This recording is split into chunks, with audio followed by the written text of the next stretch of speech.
आदरणीय अध्यक्ष महोदय, माननीय निर्णयगण, विशिष्ट अतिथि एवं सभा में उपस्थित सभी साधारण भाइयों का मेरा सादर वंदन। आज की इस प्रवर्तमान ज्ञान गोष्ठी में मेरा केंद्र बिंदु है देवों की उत्कृष्ट एवं जगन आयु। तो सर्वप्रथम हम देवों की आयु की परिभाषा जानेंगे। उसके बाद हम देवों के भेद करके उनकी उत्कृष्ट एवं जगन आयु जानेंगे।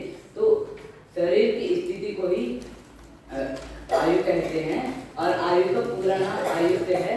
अब हम भवनवासी देवों की उत्कृष्ट आयु जानते हैं। उसके लिए आचार्य देव सूत्र लिखते हैं। स्थिति रसुर नाग सुपर्ण दीप शेषाणाम सागरोपम द्विपल्लुपमार हीनम निमित्ता। इसका अर्थ होता है कि जो भवनवासी देव होते हैं उनके वैसे तो 10 भेद होते हैं, पर उनमें से चार भेद होते हैं। असुर कुमार, नाग कुमार, सुपर्ण कुमार और अग्नि कुमार।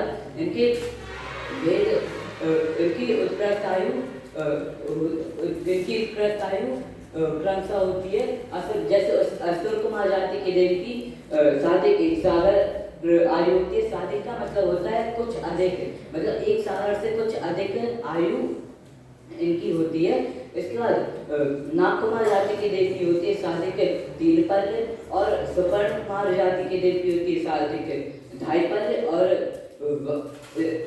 दीप कुमार जाति की देव की साधिक 2 पल्ले आयु होती है। और बाकी मतलब जितने भी बच्चे विद्युत कुमार, अग्नि कुमार, उदय कुमार, दीप कुमार, स्तनित कुमार, इनकी साधिक 1.5 पल्ले आयु होती है।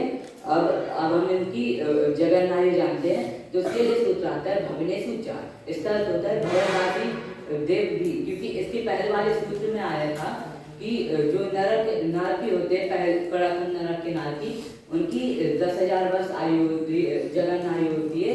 तो इसका अर्थ हुआ कि जो भवनवासी देव होते हैं उनकी भी जगन आयु 10,000 वर्ष होती है। और इसी के नीचे सूत्र आता है व्यंतराणाम 4। इसका अर्थ होता है व्यंतर देव भी, मतलब जो व्यंतर देव होते हैं उनकी भी जगन आयु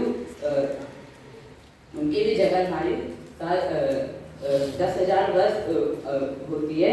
और व्यंतर देव की उत्कृष्ट आयु के लिए सूत्र आता है परापल्लु पमाधिकम।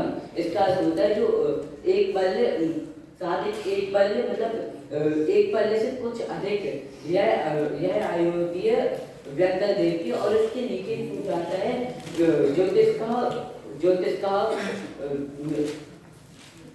का। इसका होता है जो ज्योतिष का चा। इसका अर्थ होता है जो ज्योतिष के देव होते हैं उनकी भी उत्कृष्ट आयु इतनी होती है जो व्यंतर देवों की होती है। व्यंतर देवों की साधिक 1 पल्लुकम उत्कृष्ट आयु होती है। इनकी भी साधिक 1 पल्लुकम उत्कृष्ट आयु होती है। और इनकी जगन आयु 1 पल्लुकम होती है। मतलब एक पल्लुकम का आत्मा भाग इनकी जगन आयु होती है। अब हम वैमानिक देवों की उत्कृष्ट एवं जगन आयु जानेंगे। तो उसके लिए सबसे पहले सूत्र आता है सौधर्म ऐसान आयु, मतलब सौधर्म और ऐसान देव, मतलब पहले और दूसरे स्वर्ग के देव की उत्कृष्ट आयु है। उसके बाद आता है सौधर्म ऐसान आयु सागरोपम में अधिक। इसका अर्थ होता है जो सौधर्म और ऐसान स्वर्ग होते हैं उनकी साधिक 2 सागर उत्कृष्ट आयु होती है। और जो तीसरे और चौथे स्वर्ग के मतलब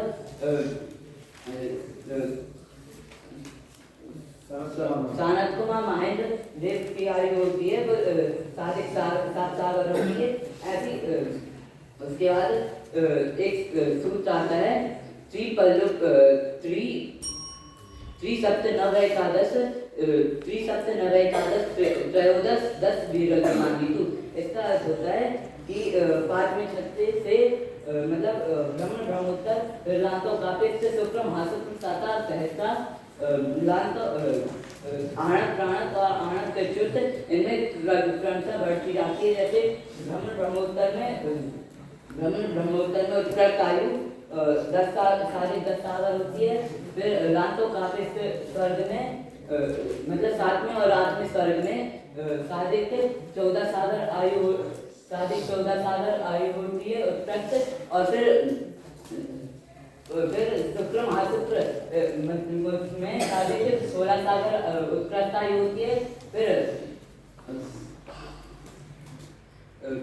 उसके बाद शुक्र महाशुक्र उसके बाद 27 सहस्त्र मतलब 11वें और 12वें स्वर्ग में सादिक 18 सागर आयु होती है। उसके बाद आणत और प्राणत में सादिक 20 सागर आयु होती है। उसके बाद आणत और अच्युत में सादिक 22 सागर आयु होती है। उसके बाद ड्रैविक आते हैं, उनमें क्रमशः एक सागर आयु बढ़ती जाती है। जैसे सुदर्शन ड्रैविक में 23 सागर आयु होती है। उसके बाद अमोद में 24 सागर, फिर सुप्रबुद्ध में सादिक 25 सागर, यशोधर में 26 सागर, और सुभद्र में 27 सागर, विशाल में 28 सागर, सुमन में 29 सागर। और ऐसे करते आयु बढ़ती जाती है। उसके बाद अनुदेश आते हैं, 9 निदेश, पर उनमें पूरे अनुदेश में सिर्फ एक ही सागर आयु बढ़ती है। 9 अनुदेश की प्रस्त आयु होती है सादिक 32 सागर। और अनुत्तर उनमें उनकी आयु होती, उनकी उसमें एक और बढ़ जाती है तो 33 सागर आयु हो जाती है।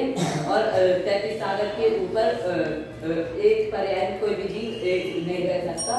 इसके बाद इनकी अब जगन आयु तो 14 मैसान की सादिक एक पल्ले मतलब एक पल्ले से कुछ अधिक इनकी जगन आयु है।